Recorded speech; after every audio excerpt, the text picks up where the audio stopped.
Ubisoft has not been shy from bad criticism.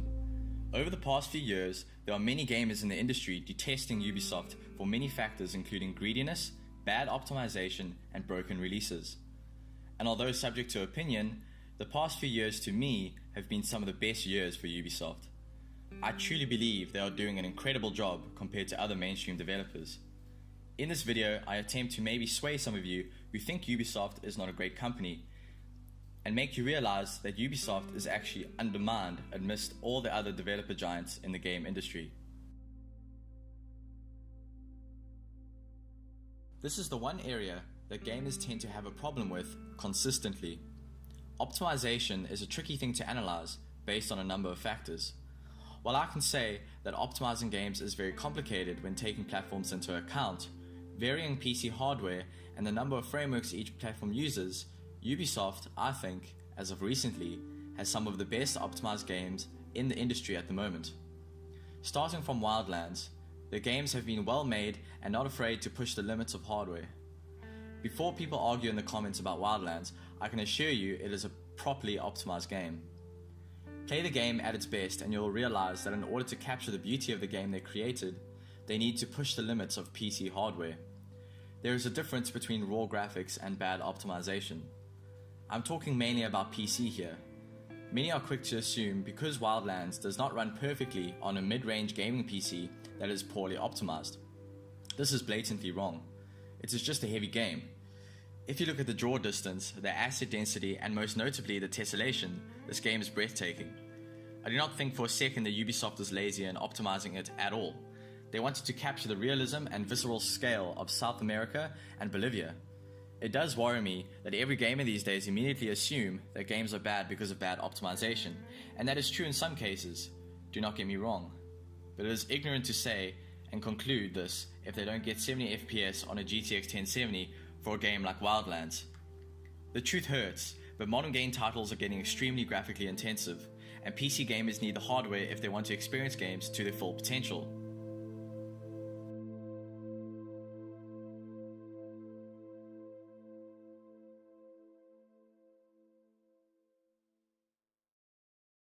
Now, straying away from raw graphics, although Origins is similar to Wildlands in this situation, I want to discuss Far Cry 5's optimization and performance.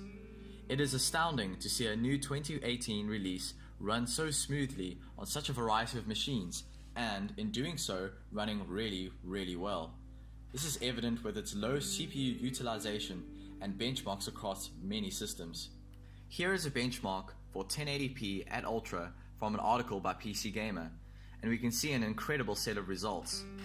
You cannot tell me that it is common for a 2018 title to run at a steady 60 with a GTX 970, and Far Cry 5 is insanely pretty at max settings. Here is another for the game running at 4K. A 1070 is running it at 60 on max at this resolution, which further illustrates my point. Ubisoft is doing a fantastic job. This is simply not a poorly optimized game.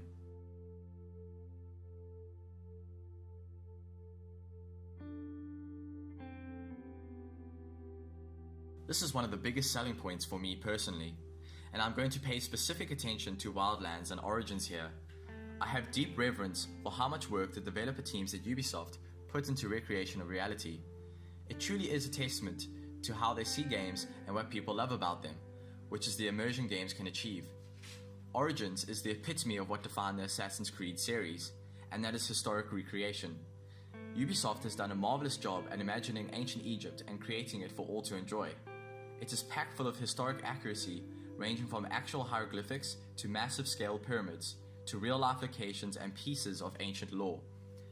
It is equally a beautiful game, the prettiest in my honest opinion, and the addition of an in-game photo editor just shows that they want to flaunt how pretty it really is. Here are some of the best shots I've personally taken.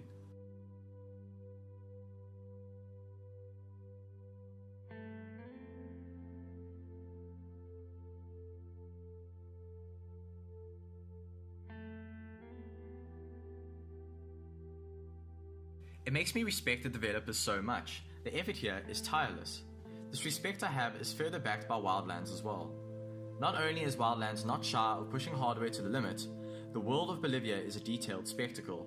The Ubisoft team behind the game actually spent 2 weeks in the country, finding thousands of references to the weather, landscape, people, and culture of Bolivia. Benoit Martinez, the lead artist and technical director for Wildlands, decided this was necessary. The very first step was to go there, Martinez said, to send a team for a couple of weeks to really investigate the country. 4 groups split to go in every direction, from north to south, east to west, taking thousands and thousands of pictures. We came back with hours and hours of video, interviews, and footage from filming in the wild. This, in my mind, takes a lot of dedication. It makes me somewhat forget about the Ubisoft's past and admire their work.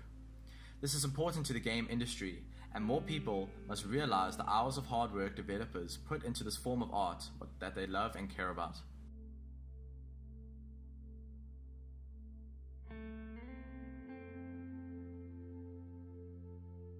Another trend mainstream developers have adopted are the controversial microtransactions that plague the modern game industry. We all know the downright bullshit EA has been pulling, but Ubisoft has been more strategic about their own. Personally, I agree that any form of virtual commodities are greedy from the likes of major developers. And yes, Ubisoft has done this as well, but not nearly to an irritable degree. In games like Origins and Far Cry, they are entirely optional and are barely noticeable. I am fine with a small tab in the UI that sells some in-game currency. The point is, they are not game-changing to the extent that they are needed for progression of any sort like most EA games. It's things like buying cosmetics in first-person shooters like Far Cry 5 that allow me to sweep it under the rug. I'm fine with it, just hope Ubisoft does not fall victim to the EA way of things.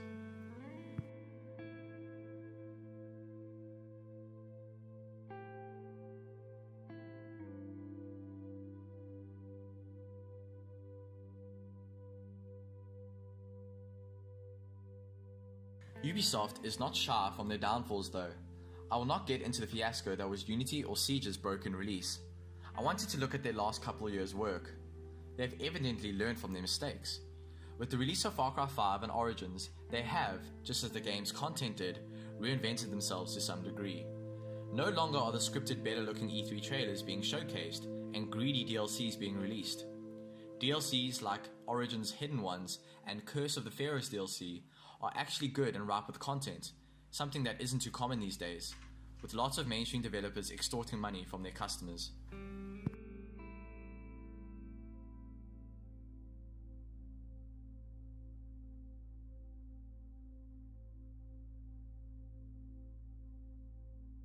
Ubisoft has seen success in their most recent major titles. If we look at games like Assassin's Creed Origins, Rainbow Six Siege, Wildlands and Far Cry 5, there is always a consistent positive feedback from many critics, and a well-established player base. This is most notable when we look at Siege's player base specifically. Since it is well maintained and constantly supported with new content updates, it has earned just a few months ago over 25 million registered players, and is only just shy of the UK top 20 list since a month ago. In their other flagship titles, this trend of success continues. Origins and Far Cry 5 have been Marvel specifically getting great reviews. Both games have arguably reinvented their franchises as well, which leads us to believe Ubisoft is heading in a new direction of trying something new and tossing their old familiar formula. And it is working. These games are fun, and they are not shying away from the recent perceived loss of single-player games, things major developers like Treyarch are pulling out of.